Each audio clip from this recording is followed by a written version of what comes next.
નમસ્કાર વિદ્યાર્થી મિત્રો, MS પાવર જીકે પ્લેટફોર્મ પર આપનું હાર્દિક સ્વાગત છે। વિદ્યાર્થી મિત્રો, આજે આપણે જોવાના છીએ ગુજરાતી સાહિત્ય, જેમાં જોવાના છે અર્વાચીન ગુજરાતી સાહિત્યનો પરિચય અને સાહિત્ય સ્વરૂપના સંપૂર્ણ પ્રશ્નો। તો જોઈએ, સમયનો બગાડ કર્યા વગર પ્રશ્ન નંબર 1। કયા યુગનું સાહિત્ય ગદ્ય અને પદ્યમાં એમ બે ભાગમાં લખાયેલું છે? તો અર્વાચીન ગુજરાતી સાહિત્ય। કયા યુગનું સાહિત્ય ગદ્ય અને પદ્યમાં એમ બે ભાગમાં વહેંચાયેલું છે? તો અર્વાચીન ગુજરાતી સાહિત્ય। નેક્સ્ટ પ્રશ્ન, સુધારક યુગના મહત્વના સાહિત્યકારોમાં સુરતના 3 નામોમાં કોનો સમાવેશ થાય છે? તો જવાબ છે નર્મદ, નવલરામ પંડ્યા અને નંદશંકર મહેતા। સુધારક યુગના મહત્વના સાહિત્યકારોમાં સુરતના 3 નામમાં કોનો સમાવેશ થાય છે? તો જવાબ છે નર્મદ, નવલરામ પંડ્યા અને નંદશંકર મહેતા। નેક્સ્ટ પ્રશ્ન, અર્વાચીન સાહિત્યના આદ્ય પ્રવર્તક કોણ છે? તો જવાબ છે નર્મદ। અર્વાચીન સાહિત્યના આદ્ય પ્રવર્તક કોણ છે? તો જવાબ છે નર્મદ। નેક્સ્ટ પ્રશ્ન, ગુજરાતી સાહિત્યમાં ગુજરાતી ગદ્યના પિતા તરીકે કોને ઓળખવામાં આવે છે? તો જવાબ છે નર્મદ। ગુજરાતી સાહિત્યમાં ગુજરાતી ગદ્યના પિતા તરીકે કોને ઓળખવામાં આવે છે? નર્મદ। નેક્સ્ટ પ્રશ્ન, ગુજરાતી ભાષાને પ્રથમ નાટક કયું છે? ગુજરાતી ભાષાનું પ્રથમ નાટક કયું છે? તો જવાબ છે લક્ષ્મી। ગુજરાતી ભાષાનું પ્રથમ નાટક લક્ષ્મી છે। વિદ્યાર્થી મિત્રો, જો તમને મારા વિડીયો પસંદ આવતા હોય તો મારી ચેનલને લાઇક, કમેન્ટ અને સબસ્ક્રાઇબ કરવાનું ના ભૂલતા। નેક્સ્ટ પ્રશ્ન, સામાન્ય માણસ સમજી શકે તેટલી સાદાઈ, સંયમ અને અર્થક્ષમતાવાળી ભાષાનો આગ્રહ કયા યુગના સાહિત્યકારોએ રાખ્યો હતો? તો જવાબ છે ગાંધી યુગ। સામાન્ય માણસ સમજી શકે તેટલી સાદાઈ, સંયમ અને અર્થક્ષમતાવાળી ભાષાનો આગ્રહ કયા યુગના સાહિત્યકારોએ રાખ્યો હતો? તો જવાબ છે ગાંધી યુગ। નેક્સ્ટ પ્રશ્ન, કાવ્ય ક્ષેત્રે હાઇકુ, નવલકથા ક્ષેત્રે હાર્મોનિકા, નાટક ક્ષેત્રે એબ્સર્ડ અને એકાંકી અને નવલકથા ક્ષેત્રે લઘુ નવલ જેવા પ્રયોગો કયા યુગમાં જોવા મળે છે? જવાબ છે અનુક્રાંતિ યુગમાં। કાવ્ય ક્ષેત્રે હાઇકુ, નવલકથા ક્ષેત્રે હાર્મોનિકા, નાટક ક્ષેત્રે એબ્સર્ડ, એકાંકી અને નવલકથા ક્ષેત્રે લઘુ નવલ જેવા પ્રયોગો કયા યુગમાં જોવા મળે છે? જવાબ છે અનુક્રાંતિ યુગ। નેક્સ્ટ પ્રશ્ન, કયા યુગમાં સાહિત્યકારોએ કવિતાઓને જૂના ઢાળ અને ચિહ્નોને દૂર કર્યા અને તેના સ્થાને નવા વિચારોને સ્થાન આપ્યું? તો જવાબ છે આધુનિક યુગ। કયા યુગમાં સાહિત્યકારોએ કવિતાઓને જૂના ઢાળ અને ચિહ્નોને દૂર કર્યા અને તેના સ્થાને નવા વિચારોને સ્થાન આપ્યું? તો જવાબ છે આધુનિક યુગ। નેક્સ્ટ પ્રશ્ન, સ્વાતંત્ર્યોત્તર કાળમાં ગુજરાતી સાહિત્યને નવી દિશા આપનાર સાહિત્યકાર કોણ હતા? તો જવાબ છે ડૉક્ટર સુરેશ જોશી। સ્વાતંત્ર્યોત્તર કાળમાં ગુજરાતી સાહિત્યને નવી દિશા આપનાર સાહિત્યકાર કોણ હતા? તો જવાબ છે સુરેશ જોશી। નેક્સ્ટ પ્રશ્ન, ગુજરાતી સાહિત્યના આધુનિક યુગના પિતા તરીકે કોને ઓળખવામાં આવે છે? તો જવાબ છે ડૉક્ટર સુરેશ જોશી। ગુજરાતી સાહિત્યના આધુનિક યુગના પિતા તરીકે કોને ઓળખવામાં આવે છે? ડૉક્ટર સુરેશ જોશી। નેક્સ્ટ પ્રશ્ન, અર્વાચીન ગુજરાતી ભાષાનું પ્રથમ કાવ્ય કયું છે? અર્વાચીન ગુજરાતી ભાષાનું પ્રથમ કાવ્ય કયું છે? જવાબ છે બાપાની પીંપર। અર્વાચીન ગુજરાતી ભાષાનું પ્રથમ કાવ્ય છે બાપાની પીંપર। નેક્સ્ટ પ્રશ્ન, કવિ એ શું છે? તો કવિ એ કાનની કળા છે। કવિ એ શું છે? કાનની કળા। નેક્સ્ટ પ્રશ્ન, ગુજરાતી ભાષાનો પ્રથમ કાવ્ય સંગ્રહ કયો છે? તો જવાબ છે ગુજરાતી કાવ્ય દોહન। ગુજરાતી ભાષાનો પ્રથમ કાવ્ય સંગ્રહ કયો છે? તો ગુજરાતી કાવ્ય દોહન। નેક્સ્ટ પ્રશ્ન, ગઝલની 2 પંક્તિઓને શું કહે છે? તો જવાબ છે શેર। ગઝલની 2 પંક્તિઓને શું કહે છે? જવાબ છે શેર। નેક્સ્ટ, શેરની પહેલી પંક્તિને શું કહેવાય? તો ઉલા મિશ્રો। શેરની પહેલી પંક્તિને શું કહેવાય? તો ઉલા મિશ્રો। શેરની બીજી પંક્તિને શું કહેવાય? તો સાની મિશ્રો। શેરની બીજી પંક્તિને શું કહેવાય? સાની મિશ્રો। નેક્સ્ટ પ્રશ્ન, ગઝલના પહેલા શેરને અને છેલ્લા શેરને શું કહેવાય? તો ગઝલના પહેલા શેરને મતલા અને છેલ્લા શેરને મક્તાનો શેર કહેવામાં આવે છે। ગઝલના પહેલા શેરને મતલાનો શેર અને છેલ્લા શેરને મક્તાનો શેર કહેવામાં આવે છે।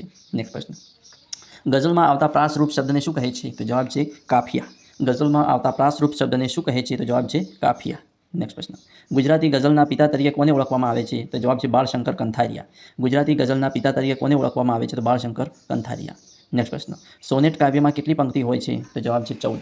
સોનેટ કાવ્યમાં કેટલી પંક્તિ હોય છે? તો જવાબ છે 14। નેક્સ્ટ પ્રશ્ન, સોનેટનો ઉદ્ભવ કયા થયેલો ગણાય છે? તો જવાબ છે ઇટાલી। સોનેટનો ઉદ્ભવ ક્યાં થયેલો ગણાય છે? તો જવાબ છે ઇટાલી। નેક્સ્ટ પ્રશ્ન, ગુજરાતી ભાષાનો સૌથી નાનો સાહિત્ય પ્રકાર કયો છે? તો જવાબ છે હાઇકુ। ગુજરાતી ભાષાનો સૌથી નાનો સાહિત્ય પ્રકાર કયો છે? તો જવાબ છે હાઇકુ। નેક્સ્ટ પ્રશ્ન, હાઇકુ ક્યાંથી ઉતરી આવેલ સાહિત્ય પ્રકાર છે અને તેનું બંધારણ જણાવો? તો હાઇકુ એ જાપાનમાંથી ઉતરી આવેલ સાહિત્ય પ્રકાર છે અને એનું બંધારણ છે પોચ સાત પોચ। હાઇકુ એ જાપાનમાંથી આવેલ સાહિત્ય પ્રકાર છે અને તેનું બંધારણ છે પોચ સાત પોચ। નેક્સ્ટ પ્રશ્ન, કયો સાહિત્ય પ્રકાર ભણાવતી વખતે મુખવાચક પર વધુ ધ્યાન આપવું જોઈએ? તો જવાબ છે એકાંકી। કયો સાહિત્ય પ્રકાર ભણાવતી વખતે મુખવાચક પર વધુ ધ્યાન આપવું જોઈએ? તો જવાબ છે એકાંકી। નેક્સ્ટ પ્રશ્ન, હાઇકુ કાવ્ય પ્રકારની સૌથી નોંધપાત્ર બાબત કઈ છે? તો જવાબ છે ચિત્રાત્મકતા। હાઇકુ કાવ્ય પ્રકારની સૌથી નોંધપાત્ર બાબત કઈ છે? તો જવાબ છે ચિત્રાત્મકતા। નેક્સ્ટ પ્રશ્ન, હાઇકુમાં કેટલી પંક્તિઓ હોય છે? તો જવાબ છે 3। હાઇકુમાં કેટલી પંક્તિઓ હોય છે? 3। નેક્સ્ટ પ્રશ્ન, ગુજરાતી સાહિત્યમાં સૌ પ્રથમવાર મણિશંકર રત્નજી ભટ્ટ પ્રથમ ખંડ કાવ્ય સંગ્રહ કયો આપ્યો? તો જવાબ છે પૂર્વાલાપ। ગુજરાતી સાહિત્યમાં સૌ પ્રથમવાર મણિશંકર રત્નજી ભટ્ટ પ્રથમ ખંડ કાવ્ય સંગ્રહ કયો આપ્યો? તો જવાબ છે પૂર્વાલાપ। ભારતીય સાહિત્યના 2 મહાકાવ્યો કયા છે? તો જવાબ છે મહાભારત અને રામાયણ। ભારતીય સાહિત્યના 2 મહાકાવ્યો કયા છે? તો મહાભારત અને રામાયણ। નેક્સ્ટ પ્રશ્ન, સ્વસંવેદનને જે વ્યક્ત કરતું આત્મલક્ષી કાવ્ય કયું છે? તો ઉર્મી કાવ્ય। સ્વસંવેદનને જ વ્યક્ત કરતું આત્મલક્ષી કાવ્ય ઉર્મી કાવ્ય। નેક્સ્ટ પ્રશ્ન, ગદ્યમાં લખવામાં આવેલી કલ્પિત વાર્તાને શું કહેવામાં આવે છે? તો જવાબ છે નવલકથા। ગદ્યમાં લખવામાં આવેલી કલ્પિત વાર્તાને શું કહેવામાં આવે છે? તો નવલકથા। નેક્સ્ટ પ્રશ્ન, ગુજરાતી ભાષાની પહેલી નવલકથા કરણ કેલો કોના દ્વારા લખવામાં આવી હતી? તો જવાબ છે નંદશંકર મહેતા. ગુજરાતી ભાષાની પહેલી નવલકથા કરણ કેલો કોના દ્વારા લખવામાં આવી હતી? જવાબ છે નંદશંકર મહેતા. નેક્સ્ટ પ્રશ્ન. ગુજરાતી સાહિત્યની પ્રથમ નવલિકા ગોવાલણી અને બીજી વાતોના રચયિતા કોણ છે? તો કંચનલાલ મહેતા. ગુજરાતી સાહિત્યની પ્રથમ નવલિકા ગોવાલણી અને બીજી વાતોના રચયિતા કોણ છે? કંચનલાલ મહેતા. નેક્સ્ટ પ્રશ્ન. પ્રથમ હાસ્ય રસિક મૌલિક નાટક મિથ્યાભિમાન કોના દ્વારા રચવામાં આવ્યું છે? તો જવાબ છે દલપતરામ. પ્રથમ હાસ્ય રસિક મૌલિક નાટક મિથ્યાભિમાન કોના દ્વારા રચવામાં આવ્યું છે? તો જવાબ છે દલપતરામ. નેક્સ્ટ પ્રશ્ન. ગુજરાતી સાહિત્યની સૌથી પહેલી એકાંકી કઈ છે? તો જવાબ છે લોમહર્ષણી. ગુજરાતી સાહિત્યની સૌથી પહેલી એકાંકી કઈ છે? તો લોમહર્ષણી. નેક્સ્ટ પ્રશ્ન. કોઈપણ પ્રકારના બંધન વિના અવિરત વહેતો ગદ્યના પ્રવાહને શું કહેવામાં આવે છે? તો જવાબ છે નિબંધ. કોઈપણ પ્રકારના બંધન વિના અવિરત વહેતો ગદ્યના પ્રવાહને શું કહેવામાં આવે છે? તો નિબંધ. નેક્સ્ટ પ્રશ્ન. સ્વરૂપની દ્રષ્ટિએ નિબંધના કેટલા પ્રકાર પડે છે? તો સ્વરૂપની દ્રષ્ટિએ નિબંધના 2 પ્રકાર પડે છે. એક લલિત નિબંધ અને 2 લલિતેતર નિબંધ. સ્વરૂપની દ્રષ્ટિએ નિબંધના 2 પ્રકાર પડે છે. એક લલિત નિબંધ અને બીજો લલિતેતર નિબંધ. નેક્સ્ટ પ્રશ્ન. 1851માં નર્મદે કયો પ્રથમ ગુજરાતી નિબંધ આપ્યો? તો જવાબ છે મંડળી મળવાથી થતા લાભ. 1851માં નર્મદે કયો પ્રથમ ગુજરાતી નિબંધ આપ્યો? તો જવાબ છે મંડળી મળવાથી થતા લાભ. નેક્સ્ટ પ્રશ્ન. જીવનકથા, રોજનીશી, રોજપોથી, સ્મૃતિચિત્રો જેવી જીવન સામગ્રી પર નિર્ભર સાહિત્ય સ્વરૂપોમાંનું એક ગદ્ય સાહિત્ય સ્વરૂપને શું કહેવામાં આવે છે? તો જવાબ છે આત્મકથા. જીવનકથા, રોજનીશી, રોજપોથી, સ્મૃતિચિત્રો જેવી જીવન સામગ્રી પર નિર્ભર સાહિત્ય સ્વરૂપોમાંનું કયું એક ગદ્ય સાહિત્ય સ્વરૂપને શું કહેવામાં આવે છે? જવાબ છે આત્મકથા. નેક્સ્ટ પ્રશ્ન. ગુજરાતી સાહિત્યની પ્રથમ આત્મકથા કોની પાસેથી મળે છે? તો જવાબ છે નર્મદ પાસેથી, જેનું નામ છે મારી હકીકત. ગુજરાતી સાહિત્યની પ્રથમ આત્મકથા કોની પાસેથી મળે છે? તો જવાબ છે નર્મદ પાસેથી, મારી હકીકત. નેક્સ્ટ પ્રશ્ન. ગુજરાતી ભાષાનું પ્રથમ જીવન ચરિત્ર કયું છે? તો ગુજરાતી ભાષાનું પ્રથમ જીવન ચરિત્ર કોલંબસનો વૃત્તાંત.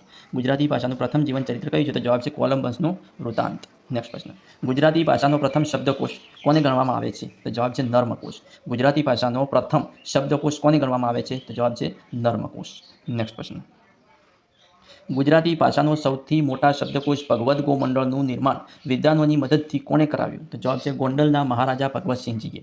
ગુજરાતી ભાષાનો સૌથી મોટો શબ્દકોશ ભગવદ્ ગોમંડળનું નિર્માણ વિદ્વાનોની મદદથી કોણે કરાવ્યું? તો જવાબ છે ગોંડલના મહારાજા ભગવતસિંહજીએ.